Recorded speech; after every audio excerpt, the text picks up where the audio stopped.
نہ کرو بحث ہار جاؤ گی، حسن اتنی بڑی دلیل نہیں۔ زیوکار، کاہل، نکمے، بیکار، سست اور نااہل لوگوں کا خود احتسابی کی بجائے ناکامی کا ذمہ دار تقدیر، نصیب، مقدر اور قسمت کو ٹھہرانا ریت اس نگر کی ہے اور جانے کب سے ہے۔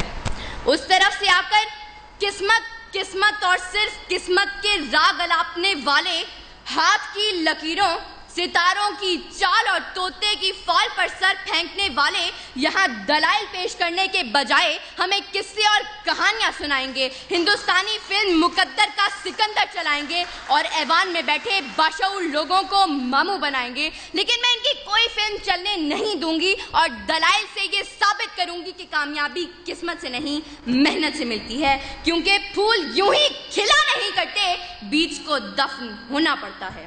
صدر اعلی وقار، کامیابی اجتماعی ہو یا انفرادی، دنیاوی ہو یا اخروی، اس کا تعلق صرف اور صرف محنت سے ہے۔ انسان چاند پر قدم رکھنے میں کامیاب ہوا تو وجہ قسمت نہیں محنت تھی۔ انسان انسانی جسم کے اعضاء کی پیوندکاری کرنے میں کامیاب ہوا تو وجہ قسمت نہیں محنت تھی۔ انسان لاکھوں من لوہے کو ہواؤں میں اڑانے میں کامیاب ہوا تو وجہ قسمت نہیں محنت تھی۔ اور 14 اگست 1947 کو جب یہ پاکستان دنیا کے نقشے پر ابھرا تو اس کامیابی کی وجہ کوئی قسمت، مقدر یا تقدیر نہیں بلکہ تحریک پاکستان میں شامل لوگوں کی محنت اور صرف محنت تھی۔ ابس ہے شکوائے تقدیر یزداں تو خود تقدیر یزداں کیوں نہیں ہے۔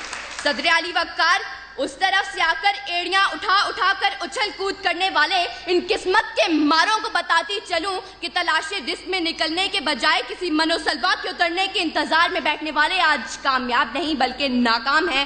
پیاس بجھانے کے لیے کنویں تک چل کر جانے کے بجائے مقدر سے کنویں کو کھینچ کر پاس لانے والے آج کامیاب نہیں بلکہ ناکام ہیں۔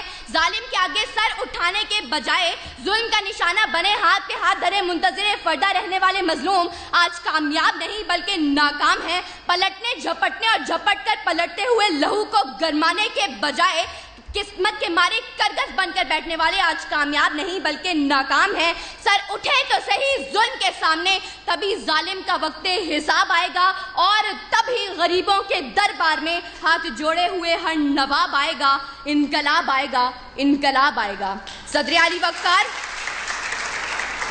وقار، اگر آج ہم نے کامیابی کا صحرا محنت کے سر سے اتار کر زبردستی قسمت کے سر پر رکھ دیا تو یاد رکھیں کہ طوفان میں موجوں سے مقابلہ کر کے کشتی کو ساحل پر اتارنے والے ملاح کشتی کو قسمت کی لہروں پر چھوڑ دیں گے اور اپنے ہاتھوں سے چپو توڑ دیں گے۔ منزل کی طرف گامزن متحرک قافلے اپنے سفر قسمت کے قدموں میں ڈال کر جمود کی چادر اوڑھ لیں گے۔ یہ طلباء و طالبات ہاتھ کی لکیروں میں گم ہو کر کتابیں پڑھنا چھوڑ دیں گے۔ جد و جہد، محنت، کوشش، کام اور بس کام کے فلسفے کو چھوڑ کر فٹ پاتھ پر بیٹھے عامل بابا نجومی اور بنگالی جادوگروں سے ناتا جوڑ لیں گے اور آج کے اس مباحثے کے منصفین مقررین کی تیاری دلائل اور محنت کو دیکھ کر نمبر لگانے کے بجائے آخر میں اول، دوم اور سوم آنے والوں کے لیے قسمت پڑی کھول دیں گے۔ سچ ہے جو بات سرے دار سنائی جائے، ایک نہیں ہاں کئی بار سنائی جائے، یہ جو قسمت ہے، مقدر ہے، نہیں مانتی میں،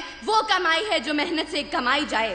صدر اعلی وقار، اگر میرے ان تمام دلائل کے باوجود اگر اب بھی کوئی قسمت اور صرف قسمت کے راگ الاپتے ہوئے مقدر کے کچے گھڑے پر بیٹھ کر دریا پار اپنے مہیوال سے ملنے کی طلب رکھے تو اس کے لیے اتنا ہی کہتے ہوئے اجازت چاہوں گی کہ بے عمل دل ہو تو جذبات سے کیا ہوتا ہے، دھرتی بنجر ہو تو برسات سے کیا ہوتا ہے عمل لازمی تکمیل تمنا کے لیے، ورنہ رنگین خیالات سے کیا ہوتا ہے۔ شکریہ۔